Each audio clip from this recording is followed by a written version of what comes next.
অভিষেক বন্দ্যোপাধ্যায়ের একেবারে যে অভিযোগ উঠেছে তার বিরুদ্ধে একের পর এক একেবারে এজেন্সির মামলার যে একেবারে মালা বলা যেতে পারে। একদিকে সই জালিয়াতি, অন্যদিকে নিয়োগ দুর্নীতি এবং এরই পাশাপাশি ডিজে হুঁশিয়ারি। 3 মামলায় পরপর 3 দিন তলব করা হয়েছে অভিষেক বন্দ্যোপাধ্যায়কে। একদিকে সই জালিয়াতি কাণ্ডে রবিবার ভবানী ভবনে সিআইডি তলব করেছে, অন্যদিকে প্রাথমিক নিয়োগ দুর্নীতি মামলায় সেখানে সোমবার সিজিওতে তলব করা হয়েছে ইডির তরফে। এবং এরই পাশাপাশি যেখানে ডিজে মামলা, যে ডিজে মন্তব্য তিনি করেছিলেন তার জেরে মঙ্গলবার সিআইডি তলব করেছে অভিষেক বন্দ্যোপাধ্যায়কে। এরপরেও ঔদ্ধত্য কমছে না অভিষেকের। সাংবাদিকদের সঙ্গে আঙুল উঁচিয়ে রীতিমতো চোখ রাঙানি। ভাইপোর ঔদ্ধত্য নিয়ে সোচ্চার দলের কিছু নেতা। চুপ রয়েছেন মমতা বন্দ্যোপাধ্যায়, কাক ভরে ছুটলেন ভাইপোর বাড়ি। যে ছবি আপনাদের সামনে তুলে ধরছি, যে একের পর এক দুর্নীতি, একের পর এক কেস, একেবারে পাহাড় প্রমাণ দুর্নীতি, পাহাড় প্রমাণ কেসের অভিযোগ রয়েছে এবং তার নাম জড়িয়েছে অভিষেক বন্দ্যোপাধ্যায়। একদিকে সই জালিয়াতি কাণ্ড, অন্যদিকে প্রাথমিক নিয়োগ দুর্নীতি, এরই পাশাপাশি ডিজে মন্তব্য।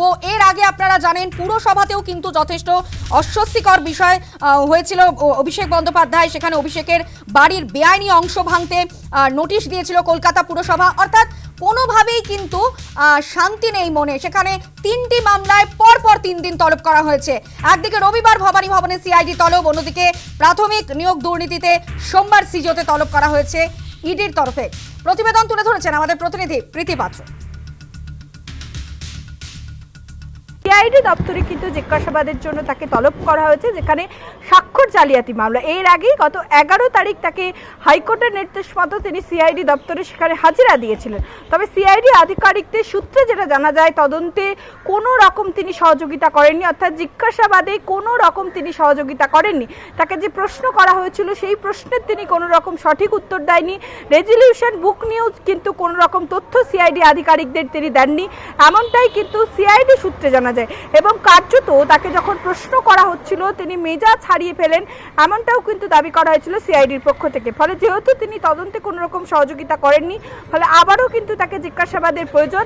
এবং সেই কারণেই 14 তারিখ কিন্তু, অর্থাৎ আগামী রবিবার, জিজ্ঞাসাবাদের জন্য তাকে আবারও ডেকে পাঠানো হয়েছে। কারণ এর আগে এই মামলায় তাকে 3 বার নোটিশ দেওয়া হয় এবং তারপরেই রক্ষা কবচের জন্য তিনি না হাজিরা দিয়ে কার্যত হাইকোর্টের দ্বারস্থ হন। হাইকোর্ট 3 সপ্তাহের জন্য তার বিরুদ্ধে কোনো ব্যবস্থা না নেওয়ার নির্দেশ দিলেও তাকে কিন্তু পরিষ্কার জানিয়ে দেওয়া হয় যে তদন্তে সহযোগিতা করতে হবে। অর্থাৎ সিআইডি আধিকারিকরা জিজ্ঞাসাবাদের জন্য তাকে ডেকে পাঠানো হলে তাকে কিন্তু হাজিরা দিতে হবে। ফলে স্বাভাবিকভাবেই 14 তারিখ কোনোভাবেই কিন্তু তলব তিনি এড়াতে পারবেন না, কারণ হাইকোর্টের নির্দেশ রয়েছে সেক্ষেত্রে। এবং অন্যদিকে 15 তারিখ সেখানে কিন্তু ইডির পক্ষ থেকে তাকে জিজ্ঞাসাবাদের জন্য নিয়োগ দুর্নীতি মামলায়, প্রাথমিক নিয়োগ দুর্নীতি মামলায় ডেকে পাঠানো হয়েছে। লিপস অ্যান্ড বাউন্স যে সংস্থা, যার মালিকানায় কিন্তু নাম রয়েছে অভিষেক বন্দ্যোপাধ্যায়ের বাবা এবং মায়ের নাম রয়েছে।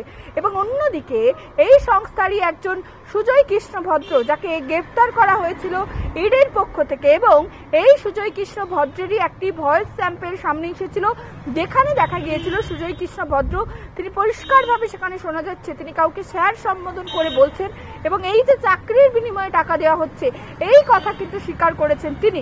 এবং উল্টো দিকেরও একটি ভয়েস শোনা গিয়েছিল এবং সেই কারণেই কিন্তু একেবারে ইতিমধ্যেই যে ভয়েস, সেই ভয়েস স্যাম্পল কালেক্ট করা হয়েছে, সেগুলো কিন্তু ইতিমধ্যেও খতিয়েও দেখা হয়েছে।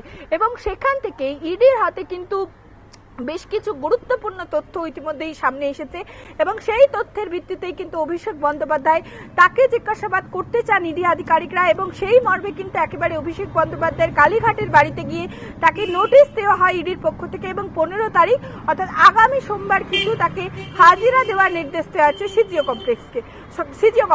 অন্যদিকে 16 তারিখ অর্থাৎ একেবারে মঙ্গলবার, সেই দিনও কিন্তু সিআইডি দপ্তর অর্থাৎ ভবানী ভবনে তাকে হাজিরা দেওয়ার নির্দেশ দেওয়া আছে।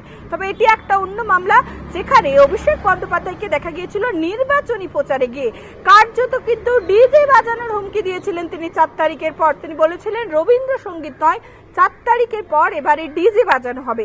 এবং এখানেই তিনি থেমে থাকেননি। দেখা গিয়েছিল স্বরাষ্ট্রমন্ত্রী অমিত শাহ তার বিরুদ্ধে কুরুচিকর মন্তব্য করেছিলেন এবং তাকেও কিন্তু হুমকি দিয়েছিলেন তিনি। এবং তা ঘিরেই কিন্তু মামলা হয়, সেই মামলার দায়িত্বভার দেওয়া হয় সিআইডিকে। এবং সেই মামলার তদন্তেই কিন্তু অভিষেক বন্দ্যোপাধ্যায়কে জিজ্ঞাসাবাদের জন্য 16 তারিখ ডেকে পাঠানো হয়েছে সিআইডির পক্ষ থেকে এবং ইতিমধ্যেই তার বাড়িও গিয়েছিলেন সিআইডির আধিকারিকরা এবং বাড়িতে গিয়ে কিন্তু কার্যত তাকে নোটিশ দেওয়া হয় এবং 16 তারিখ তিনি যাতে হাজিরা দেন এই মামলা সংক্রান্ত তদন্তের জন্য, এমনটাই কিন্তু তাকে নির্দেশ দেওয়া হয়েছে। অর্থাৎ একের পর এক তার বিরুদ্ধে মামলা রুজু হচ্ছে এবং সেই মামলার ভিত্তিতে বারবার কিন্তু জিজ্ঞাসাবাদের জন্য কখনো সিআইডি কখনো এর পক্ষ থেকে কিন্তু তাকে হাজিরা দেওয়ার নির্দেশ দেওয়া হচ্ছে। কেন্দ্রীয় প্রতিমন্ত্রী সুকান্ত মজুমদার এই বিষয়ে কি জানিয়েছেন শোনাবো।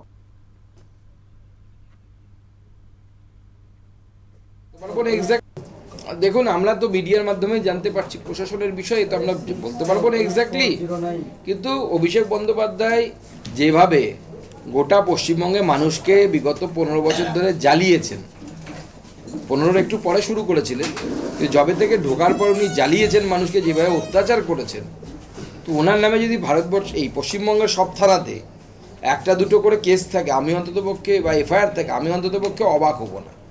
আমরা তো জানতে পারছি বা শুনতে পাচ্ছিলাম ওনার পিয়ের বিরুদ্ধেও নাকি, সুমিত বলে যে ছেলেটি যে পুরোটা চালাতো, তার বিরুদ্ধেও এই ধরনের অভিযোগ নাকি উঠেছে, পুলিশ নাকি তাকেই খুঁজতে গেছে।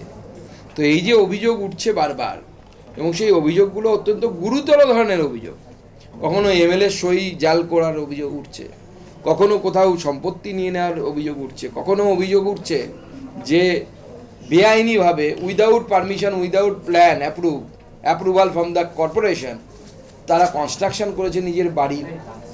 তো এই ধরনের ঘটনা যদি ঘটে, স্বাভাবিক অন্তত যে সরকার পরিবর্তন হয়েছে, এমন একটি সরকার এসছে যে সরকার প্রধানমন্ত্রীর যে নীতি না খাউঙ্গা না খানে দুঙ্গাতে বিশ্বাস করে, তো সেই সরকার যারা খেয়েছে তাদেরকে তো বমি করাবেই।